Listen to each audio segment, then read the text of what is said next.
They said God lived there, so I never thought evil could follow me inside. I am a grandmother now, and this truth has lived longer inside me than my children have lived outside me. My father did not steal my body first, he stole my silence. I am called Elara Vaughn, and my voice sounds calm now only because it learned to survive storms.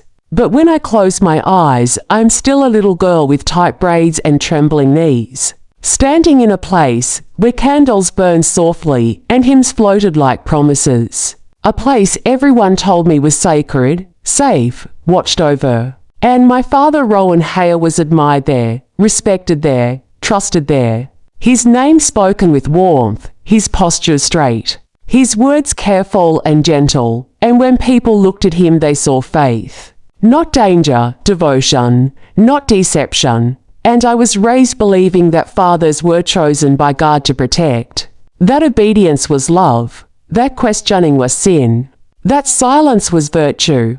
And these beliefs wrapped around my childhood so tightly that I could not tell where they ended and I began. And my mother Morabelle reinforced them without cruelty. Only tradition, smoothing my hair before services, reminding me to behave, to listen, to be grateful for the life we had, and I tried so hard to be good.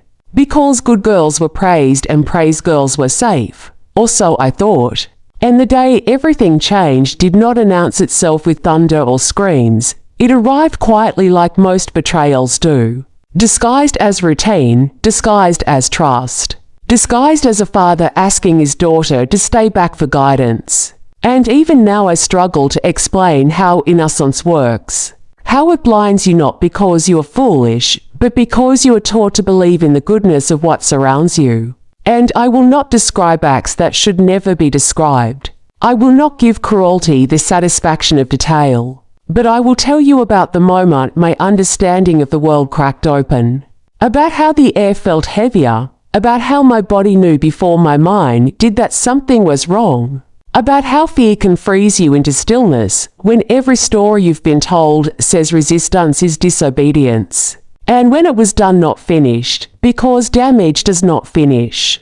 It echoes my father spoke softly, not in anger, not in panic, but with control, telling me this was a test. Telling me God required sacrifice, telling me that speaking would destroy our family. And when lies are spoken by someone you love, they do not sound like lies, they sound like rules. And I carried those words out with me, carried them home. Carried them into my bed at night, where I lay staring at the ceiling wondering what I had done wrong without knowing what I had done at all. And the next morning life continued as if nothing had happened. Breakfast dishes clinking, Morabelle humming, Rowan reading quietly. And the normalcy hurt, more than anything because it told me the world would not stop for my pain. That I would have to stop for it instead, folding myself smaller so no one noticed. And children are remarkably good at disappearing inside themselves. I learned that skill early, learned how to smile without warmth, how to sit without comfort, how to pray without belief. And the place that once felt holy became a landscape of echoes where every step reminded me of what I could not say. And I watched my father praised and trusted, watched hands shake his, watched children sit near him while parents smiled. And each time, my chest tightened until breathing felt optional. But silence had become my language, and no one questions a quiet child. They only praise her manners, and years pass like this. Marked not by events, but by avoidance. By the careful calculation of where to stand, where to sit, how to never be alone yet never explain why. And when my body reacted to touch with panic, I blamed myself because that is what shame does. It convinces you that the wound is your character. And as I grew into a young woman, I believed I was broken, unworthy, dangerous even. Because something in me had been ruined, a word I never heard spoken aloud but felt constantly. And when I married Calderon, a man whose kindness felt almost unreal, I did not tell him my truth.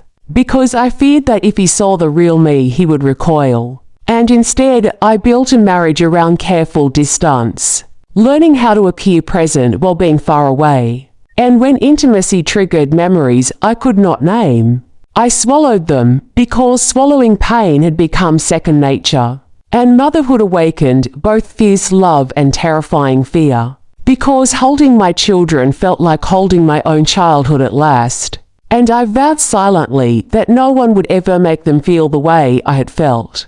Not ever, and this vow governed my life more than any prayer. And the first became vigilant. Perhaps overly so, watching hands, listening to tones. Sensing danger everywhere because once you learn that evil can hide in plain sight, you stop believing in safe places entirely. And when Morabel questioned my distance, accused me of bitterness, I accepted the accusation because bitterness was easier to explain than truth. And when Rowan aged into a figure of wisdom and eventually died, praised and mourned, I stood among those grieving and felt something close to relief. And then guilt for feeling it. Because survivors often grieve not the person, but the truth that never lived. And even then, I stayed silent, because by then silence felt like my only remaining inheritance. And years turned me into a grandmother. My hair silver, my hands slower, but the story never aged.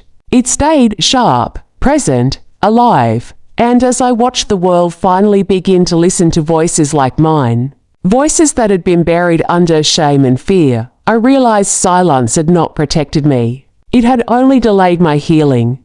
And now, sitting here telling you this, I know this is only the first layer of my story.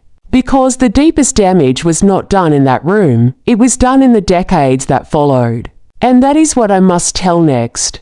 I thought surviving that day was the hardest part, but the truth is, surviving the silence afterward nearly destroyed everything I loved, and that is where the real story begins. And when I say the silence nearly destroyed everything, I mean it became a shadow that followed me into every room of my life, into my marriage, into my friendships, into my prayers, because silence is not empty. It is crowded with unspoken memories that grow louder the longer they are ignored. And I learned that trauma does not stay politely in the past. It leaks, it shapes reactions. It teaches your body lessons your mind never agreed to learn.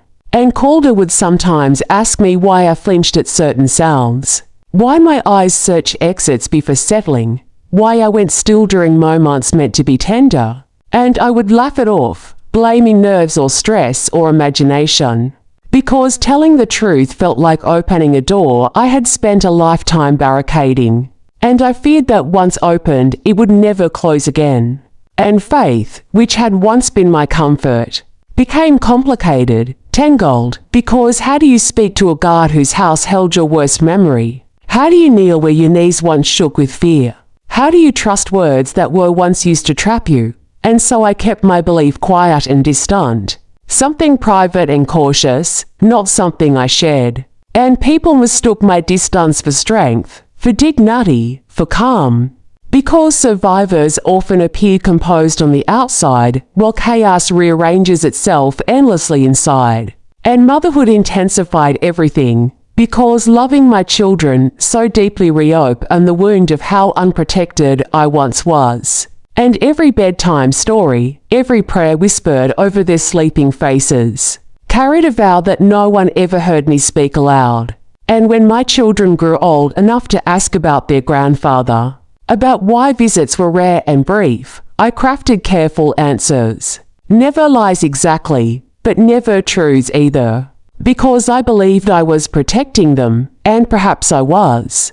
But I was also protecting the secret that had shaped me. And the years taught me how easily communities worship appearances, how easily they dismiss discomfort when it threatens tradition, how often they ask children to forgive before they ever ask adults to account. And I saw it happen to others too, heard whispers, saw eyes look away. And each time, my chest tightened with recognition and regret, because I knew then that my silence had not been neutral. It had been part of a pattern larger than me. And yet even with that knowledge, fear still held me, fear of being doubted, fear of being blamed, fear of reopening wounds my family had built their peace upon, fear of standing alone against memories people preferred untouched. And so decades passed, marked by birthdays and funerals and weddings, by ordinary joys and private pain.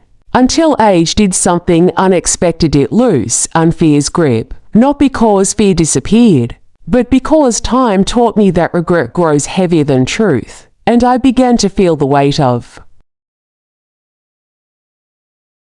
all the years I had swallowed words, and my body, tired from carrying them, began to ache in ways doctors could not fully explain. And I understood then that stories live in the body when they are denied voice. And sitting in my garden one evening, watching my grandchildren laugh without fear, I felt something break open gently inside me. Not violently like before, but quietly, like a knot finally loosening. And I realized that my story did not belong to shame, it belonged to truth. And that telling it was not betrayal, it was reclamation. And that even if no one had protected me then, I could protect the truth now. And so this telling is not revenge, it is not anger. It is not even accusation, it is survival speaking at last. And I share it because somewhere a child is being taught silence as virtue. Because somewhere faith is being used as cover. Because somewhere a survivor believes it is too late to speak. And I want them to know that voices do not expire, that truth does not rot with age, that even a grandmother's whisper can still shake walls built on lies. And this is only the beginning, because next I must tell you how silence shaped my adulthood, how it nearly ended my marriage, how it taught me to mistrust joy itself, and how breaking it became the hardest and most freeing act of my life. I survived the betrayal. But what came after the years of silence, the cost to my love, my faith, and my sense of self is the part no one warned me about. And that is the story I will finally tell next. No one tells you that silence keeps charging interest for decades. I did not bleed every day, but I pay every day. The man who hurt me disappeared, but what he left behind grew louder with time. I am still Elara Vaughn, older now than I ever imagined I would be. And this part of my story begins not in that holy building, but in the long aftermath, because trauma is patient. It waits until life feels stable before it reminds you that nothing was ever resolved. And after Rowan was buried and praised and sealed into memory as a good man, I tried to believe that chapter was closed, that death had erased danger. But instead it unlocked memories I had carefully packed away, because finality has a way of demanding honesty. And my body began to respond as if the past were happening again. Sleepless nights, sudden panic, a tightness in my chest during ordinary moments. And doctors spoke in gentle terms about stress and age, never asking what my spirit had endured. And I did not volunteer the information, because I had lived so long without language for it that silence felt like the only dialect I knew.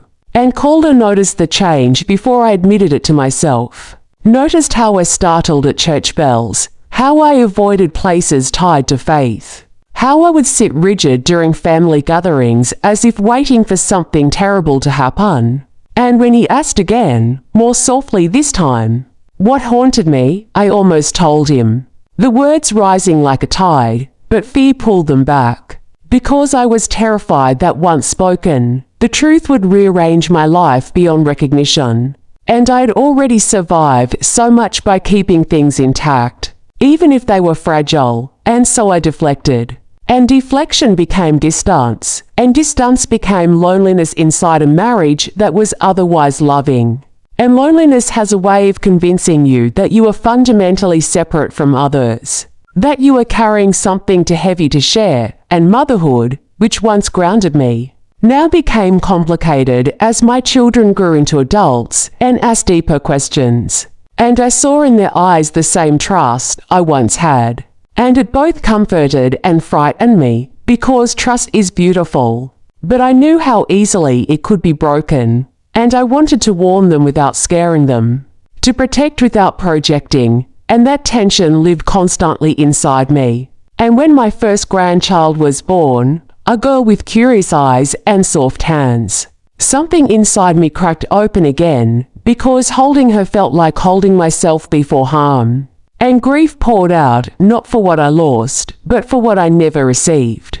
Safety without conditions, love without fear, faith without manipulation, and I realized then that the past was not past. It was threaded through generations unless consciously stopped, and this realization pushed me toward help. Not dramatically, not bravely, but reluctantly. As a tired woman finally admitting she could not carry everything alone.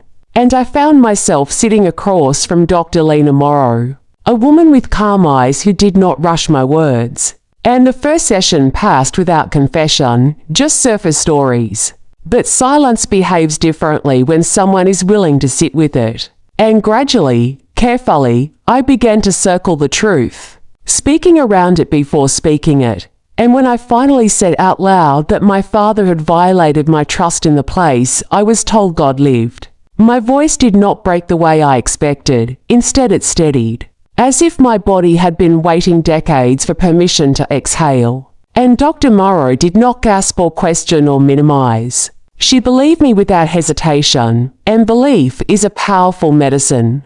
And with belief came grief, deep and delayed. Grief for the child who had no advocate. Grief for the woman who spent her life apologizing for wounds she did not cause. Grief for the faith that had been distorted into fear.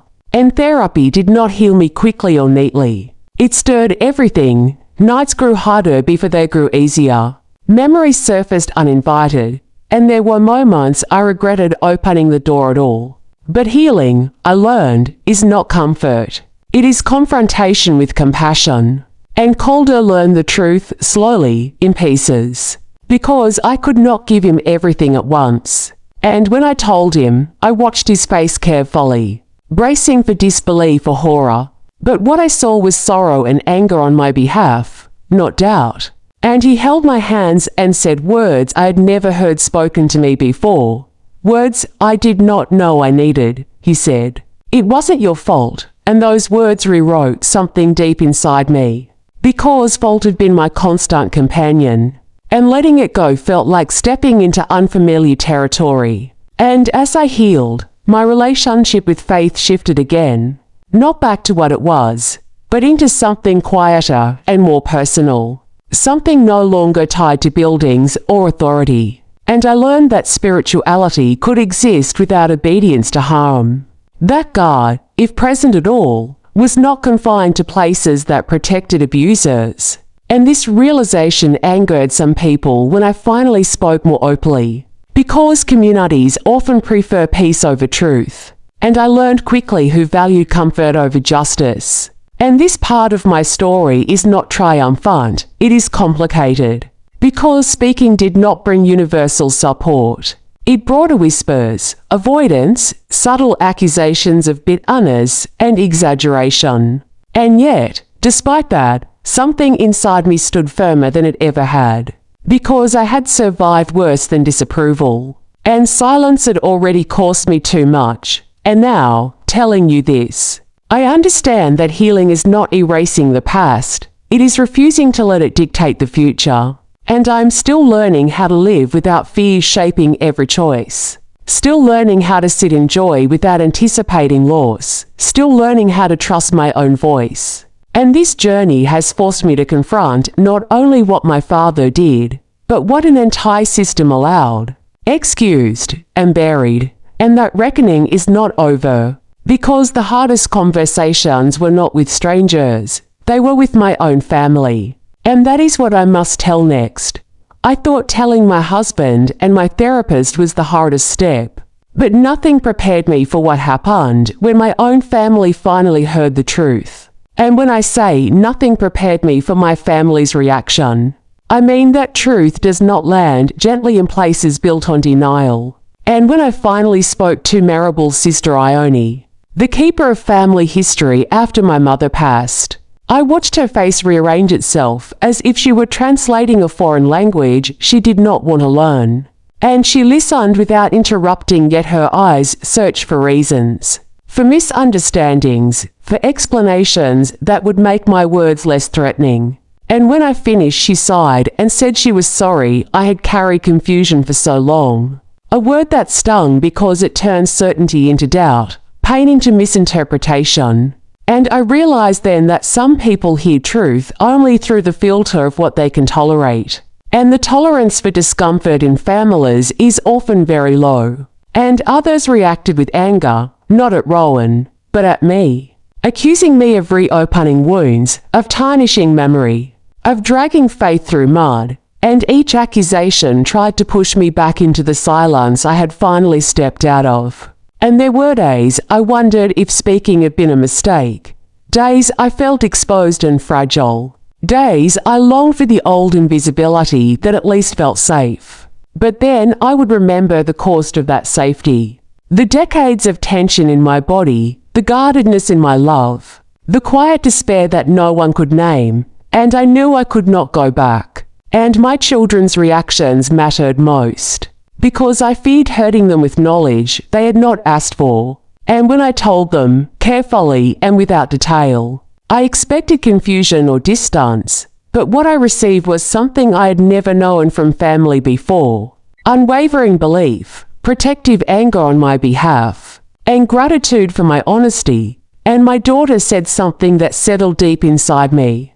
She said, "Mom, your truth doesn't break our family. Lies do." And hearing that felt like being handed a future I had never imagined. One where truth did not destroy connection but strengthened it. And my grandchildren, too young to know details, only knew that their grandmother believed in honesty and safety. And that became my quiet legacy, not silence. But discernment, not fear, but awareness. And as I continued therapy, memories loosened their grip, not disappearing but losing their power to ambush me. And I learned how to ground myself in the present, how to remind my body that I was no longer that child, that I had choices now, that my voice carried weight. And this work was slow and often exhausting, but it was real, and faith, once fractured, slowly reformed into something gentler, no longer tied to institutions that demanded obedience at the expense of safety, but to values that honored truth, compassion, and accountability. And I learned that spirituality does not require silence in the face of harm. It requires courage, and I began to speak not loudly, not publicly at first, but honestly, sharing my story when it mattered, when someone else needed permission to speak. And each time I did, the shame lessened, because shame cannot survive exposure to empathy. And I met others like me, women and men who had carried secrets for decades, and we recognized each other instantly, not by what we said, but by the way we listened. And I understood then that my story was not isolated. It was part of a pattern, a system that protected reputations over children, faith over safety, appearance over accountability, and understanding that did not embitter me. It clarified me. It gave my pain context, and context gave it meaning. And now, as I sit here telling you this, I know that healing is not a destination. It is a practice, a daily choice to remain present, to choose truth over comfort, to refuse the old reflex of silence. And the cost of that choice is not small. But the cost of not choosing it is greater, because silence is a slow erasure. And I have spent too many years disappearing. And if you are listening to this, and wondering whether speaking will cost you too much, I will tell you this gently: it will cost you something, yes. But silence will cost you everything. And in the next part of my story, I must tell you how speaking changed not only my inner life, but my place in the world. How truth reshaped my relationships, challenged my community, and forced me to decide what justice means when the person who harmed you is gone. Because that question haunted me for years, and answering it became the final turning point of my life. I believed telling the truth would end my story, but it only opened a harder question: what does justice look like when the man who hurt you is already dead? Justice doesn't disappear just because the abuser dies. Silence doesn't end when the truth is spoken. Healing demanded more courage than surviving ever did. I am still Elara Vaughn. And this part of my story begins when I finally understood that truth alone is not justice. That naming harm is only the first step in reclaiming a life shaped by it. Because once I spoke, once my family knew, once my body stopped carrying the secret alone, a new question settled heavily inside me, one that had no simple answer. And that question was whether healing could exist without accountability. Whether peace could be real if harm remained unacknowledged by the world that had enabled it. And Rowan was gone, buried and praised, his reputation intact, his name still spoken with reverence in some corners, and there would be no courtroom, no confession, no public reckoning from him. And this absence complicated everything, because justice is often imagined as confrontation, as consequence, as balance restored, and none of those were available to me. And yet the need for justice remained, pressing, persistent, refusing to fade. And I realized that justice is not always about punishment. Sometimes it is about disruption, about refusing to let lies continue unchallenged. And this realization pushed me into territory I had avoided my entire life. Visibility, and I began to speak more openly. Not recklessly, not dramatically, but deliberately. Choosing truth over comfort even when my voice shook. And I spoke first to women in my community who hinted at their own stories, recognizing in their pauses and careful phrasing the same fear I once carried. And each conversation felt like lighting a small candle in a dark room, not erasing the darkness, but making it less absolute. And word spread quietly, not as gossip, but as recognition. And some responded with gratitude, while others responded with defensiveness. Because truth threatens systems that rely on silence to survive. And I felt the old pressure return. The subtle suggestions to move on, to forgive privately, to stop dwelling, as if pain expires on a schedule acceptable to others. And forgiveness, a word often weaponized against survivors, became something I had to redefine for myself. Because forgiveness demanded by others is not healing. It is control, and I learned that forgiveness, if it comes at all, must be chosen freely, without pressure, without expectation, without erasing harm, and for a long time. Forgiveness was not part of my vocabulary, not because I was angry, but because I was finally honest. And honesty does not rush resolution. And Calder supported me through this phase with patience I had never known before, listening without trying to fix, understanding that my anger was not new, it was delayed, that I was feeling emotions I had been denied the right to feel as a child. And this understanding deepened our marriage in ways I had never imagined possible. Because intimacy built on truth is different from intimacy built on avoidance. And my children, too, stood beside me as I navigated the fallout of speaking publicly within our circles. And there was fallout, strained relationships, invitations that stopped coming, conversations that grew careful and distant. And while part of me mourned the ease of belonging I once had, another part recognized that belonging built on silence was not safety. It was compliance, and compliance had cost me too much. And as I continued therapy, Dr. Morrow helped me explore what justice could look like in my specific reality, not as an abstract ideal, but as a lived practice. And justice, I learned, could be telling my story in my own words, refusing euphemisms that softened harm. Justice could be advocating for safeguards, for education, for listening to children even when their stories disrupt comfort.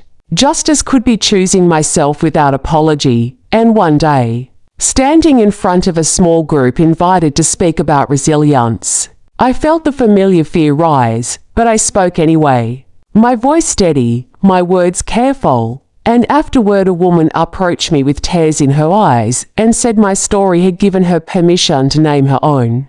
And in that moment, I understood that justice can be generative, that it can create safety where none existed before. And this understanding did not erase grief, because grief remains layered and complex. Grief for the childhood that was altered, for the faith that was distorted, for the years spent small and silent, and grief for my mother, Morabel, who never knew the truth. And I wrestled with guilt over that, wondering if I had failed her by staying silent or spared her by doing so. And therapy taught me that guilt often appears where responsibility does not belong, that children are never responsible for protecting adults from painful truths. And this reframing lifted a burden I had carried unknowingly for decades. And faith continued to evolve, no longer something I practiced publicly, but something quiet and personal, expressed through values rather than rituals, through compassion rather than doctrine. And I learned to trust my internal sense of right and wrong more than external authority. A lesson that arrived late but firmly, and now, as I tell you this, I know that justice did not come in the form I once imagined, but it came nonetheless, through truth, through connection, through reclaiming my voice. And yet, this journey was not complete, because one final reckoning remained. The reckoning with myself, with the parts of me shaped by trauma, the habits of fear, the reflexes of self-blame, and confronting those required a level of honesty deeper than any public telling. And that is what I must share next. Speaking the truth changed my world, but the hardest confrontation was still ahead, the one I had to face alone, with myself. And facing myself meant returning to the quiet places I had avoided even in healing. The moments when no audience existed and no purpose saw from the truth. Moments when I had to look honestly at how deeply the past had shaped my sense of worth, my choices, my fears, and my habits of self-erasure. Because trauma does not only injure memory, it trains behavior. It teaches you to minimize your needs, to apologize for space, to anticipate rejection before it arrives. And I saw these patterns clearly once I slowed down enough to notice them. Saw how often I deferred, how quickly I doubted my instincts, how easily I accepted discomfort as normal. And this realization was painful, not because it blamed me, but because it showed me how thoroughly I had adapted to harm. And unlearning adaptation is harder than surviving danger, because danger is loud, but adaptation is subtle, woven into personality, mistaken for character. And Dr. Morrow asked me questions that unsettled me gently. Questions about what I wanted rather than what I endured. About what brought me peace rather than what kept me safe. And I realized how rarely I had asked myself those questions. How my life had been organized around prevention rather than desire. And learning to want felt risky, almost irresponsible. Because wanting invites disappointment, and disappointment once felt like proof that I deserved less. And this internal work unfolded slowly, through journaling that made my hands ache, through conversations with Calder that stretched late into the night, through moments of grief that arrived without warning and left just as quietly. And I learned that healing is not linear, that courage does not eliminate fear. It simply refuses to let fear make all the decisions. And I practiced speaking to myself differently, interrupting the old narratives of blame with gentler truths, reminding myself that survival was evidence of strength, not damage, and my body responded gradually, tension releasing in small increments, sleep coming more easily, laughter arriving without guilt.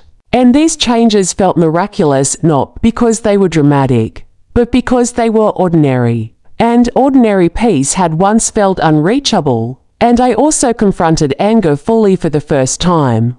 Not the sharp anger directed outward, but the deeper anger that grieved lost years, lost ease, lost trust. And I allowed myself to feel it without judgment, understanding that anger is often the guardian of violated boundaries, and honoring it did not make me bitter. It made me clearer, and clarity strengthened my resolve to live differently. To set boundaries without apology, to say no without explanation, to choose environments that felt safe rather than familiar. And some relationships did not survive these changes because they relied on the version of me that stayed quiet. And while that loss hurt, It also affirmed that growth sometimes requires release, and my grandchildren noticed the difference before anyone else, remarking on my laughter, my presence, my willingness to play and rest without constant vigilance. And seeing myself through their eyes helped me understand how much I had reclaimed. And yet, even as healing deepened, I remained aware that justice is incomplete without prevention, that telling my story mattered not only for my own freedom but for the safety of others. And I became intentional about supporting organizations and conversations that centered survivor voices, about challenging narratives that excuse harm under the guise of faith or tradition. And this advocacy did not consume me, it energized me, because it transformed pain into purpose without demanding that pain define me. And now, as I sit here reflecting on this part of my journey, I understand that justice was never going to arrive as a single moment or verdict. It arrived as a series of choices. To speak, to believe myself, to seek help, to set boundaries, to live honestly. And these choices accumulated into a life that finally felt like mine. And still, there remained one final piece, the reckoning with forgiveness, not as obligation, not as closure for others, but as a personal decision about how I wanted to carry the rest of my years. And that decision did not come quickly or easily, because forgiveness is often misunderstood as absolution. And I was not willing to absolve harm, but I was willing to free myself from its ongoing grip, and understanding that distinction required time, patience, and self-compassion. And that is where the next part of my story begins. In the quiet, complex space between memory and release, I reclaimed my voice, my boundaries, and my life, but the question of forgiveness still waited for an answer. And choosing it or refusing it would change everything that came next. Forgiveness was never about him. Peace demanded a decision I had avoided my whole life. Letting go did not mean forgetting, it meant choosing how I would live. I am still Elara Vaughn.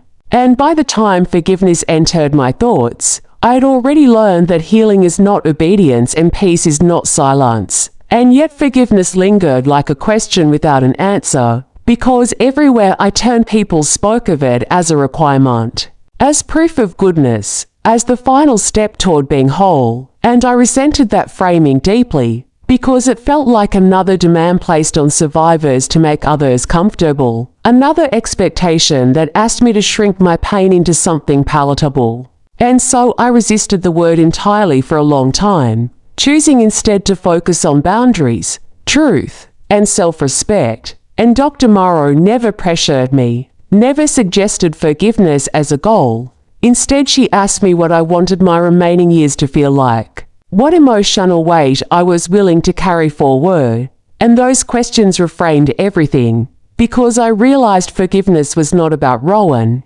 not about his memory or his absence. It was about me, about whether I would allow his actions to continue shaping my inner world. And this realization did not soften my anger immediately, but it clarified my choice, and clarity is powerful. And I began to explore forgiveness not as absolution, but as release. Release from rehearsing conversations that would never happen.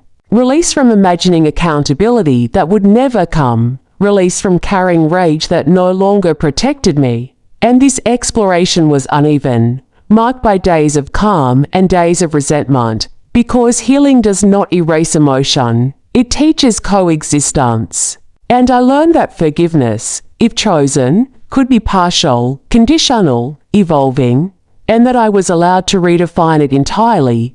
And this permission was liberating, because for the first time forgiveness felt like an option rather than an obligation.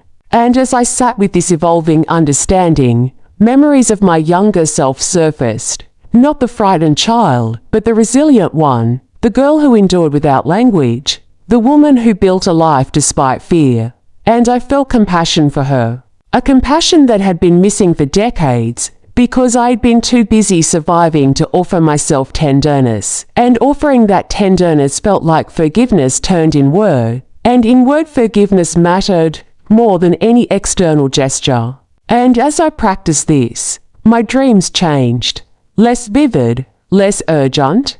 My body responded with ease I had not known, shoulders relaxing, breath deepening, and these changes confirmed what my mind was still learning, that release was not betrayal. It was survival evolving into living, and this internal shift influenced my relationships subtly but significantly because I became less reactive, less guarded, more present, and Calder noticed the difference, remarking one evening that I seemed lighter. And I realized he was right, not because my story had changed, but because my relationship to it had, and this lightness allowed space for joy without guilt, laughter without anticipation of loss, rest without vigilance, and these experiences felt radical, because I had lived so long without them, and my faith, too, continued to transform, not returning to institutional forms but settling into something ethical and grounded, something that valued truth over tradition,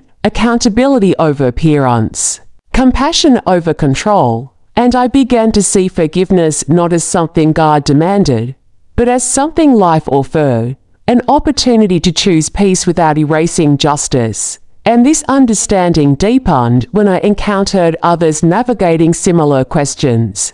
Survivors who had been told forgiveness was mandatory and silence virtuous, and together we reimagined faith as something that stands with the harmed, rather than shielding harm. And these conversations reinforced my belief that healing is communal, as well as personal. That individual stories can reshape collective values, and still, despite this growth, moments of doubt returned, moments when anger resurfaced unexpectedly, when grief felt heavy again, and I learned to meet these moments with patience rather than judgment, reminding myself that forgiveness is not linear, it is cyclical, revisited as life changes. And one afternoon, sitting alone in the same garden where I first felt compelled to speak, I realized that forgiveness, for me, meant reclaiming authorship of my story, refusing to let Rowan remain its central figure. And this realization felt definitive, not dramatic, but settled.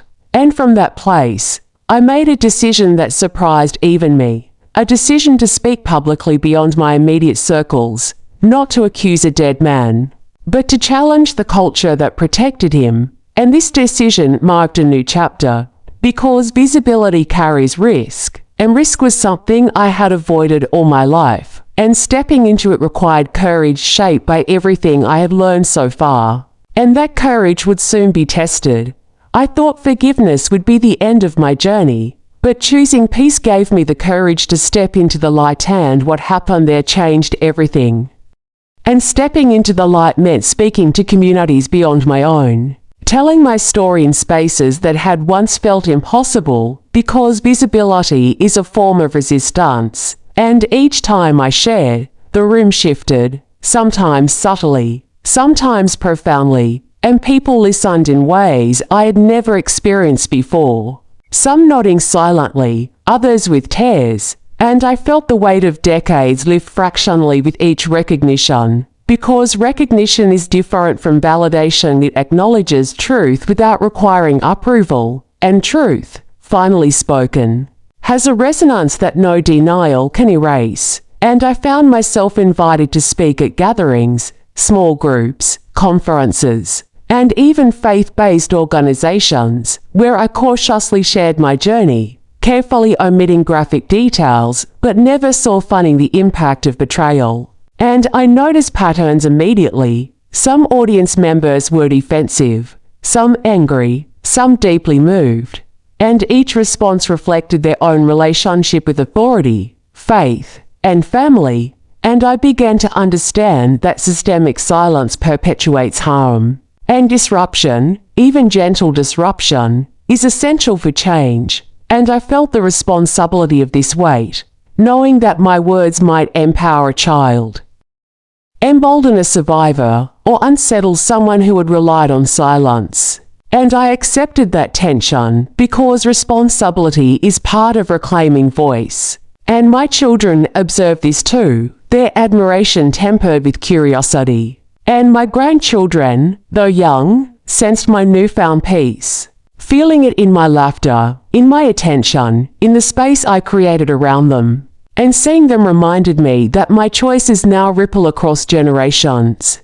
That the legacy of silence can be transformed into a legacy of courage. And this awareness deepened my commitment, my activism, and my storytelling. And yet, there were moments of fatigue, moments when revisiting old pain in order to teach others left my body heavy, my mind spinning, my spirit raw, and in those moments I retreated, not to hide, but to replenish, to tend my own soul. To remember that advocacy is sustainable only when self-care is honored. And I carve these spaces deliberately, spending mornings in the garden, tending roses and herbs, watching sunlight move across the soil, listening to birds, breathing, allowing myself stillness without guilt. And these practices reminded me that life is not only struggle, that joy is not betrayal, that peace is earned incrementally, through consistent care, through conscious choice, through boundaries honored, and forgiveness. Once a conceptual challenge, became an ongoing practice, a verb not a noun, a direction rather than a destination. And I realized that my narrative had power because it combined survival with reflection, trauma with growth, memory with choice. And in sharing it, I was actively reshaping not only my identity, but the culture around me, proving that the stories of survivors are not just about pain, but about resilience. About agency, about reclaiming autonomy from systems designed to obscure it. And as I reflected on the decades, I understood how far I had come, from a child silenced in fear, to a young woman navigating love and motherhood under invisible pressures, to a grandmother speaking across generations, creating space for truth, compassion, and ethical reckoning. And I recognized that healing is not linear. It is a narrative, revisited as life circumstances evolve. And each revisiting deepens understanding, patience, and empathy. And in my continued conversations with Dr. Morrow, with other survivors, with my family, I found that the process of reflection itself became restorative. A meditation on endurance, courage, and ethical responsibility. And while some relationships never returned, while certain trust was irreparable, the space created by honesty allowed new forms of connection to flourish. Friendships grounded in authenticity, alliances built on recognition, mentorship that illuminated paths for others. And this accumulation of relational richness reminded me that life after trauma is not merely about survival, it is about reclamation, expansion, and intentional creation of meaning. And in this reclaimed space, I began writing, journaling extensively, compiling my reflections, letters to myself at different ages, and insights that might guide future generations, understanding that narrative itself is a vessel for change, and that by documenting my journey, I could preserve both cautionary wisdom and inspiration. Because truth has weight, and words can carry it responsibly. And my writing became a kind of ministry, quiet but potent, offering insight, empathy, and hope to those who felt alone, unseen, or invalidated. And every page written reinforced my sense of agency, my command of story, my ownership of the life that had been nearly stolen from me. And through this labor, I learned that justice and forgiveness are not endpoints, but ongoing practices, intertwined with each act of courage, each acknowledgement of harm, each refusal to let silence dictate the contours of my life. And in embracing this reality, I finally understood that the journey of a survivor is lifelong, complex, layered, and profoundly human. And it is this ongoing journey that defines resilience, shapes legacy, and honors both the child I once was and the woman I have become. And as I close this chapter of reflection, I prepare to confront the final piece of my story, the last reckoning with what it means to be whole, to be peaceful, to be free, in a world that does not always recognize your pain, but will recognize your courage if you give it voice. I thought I understood freedom after forgiveness, but stepping fully into my life revealed another truth. Courage is no final chapter.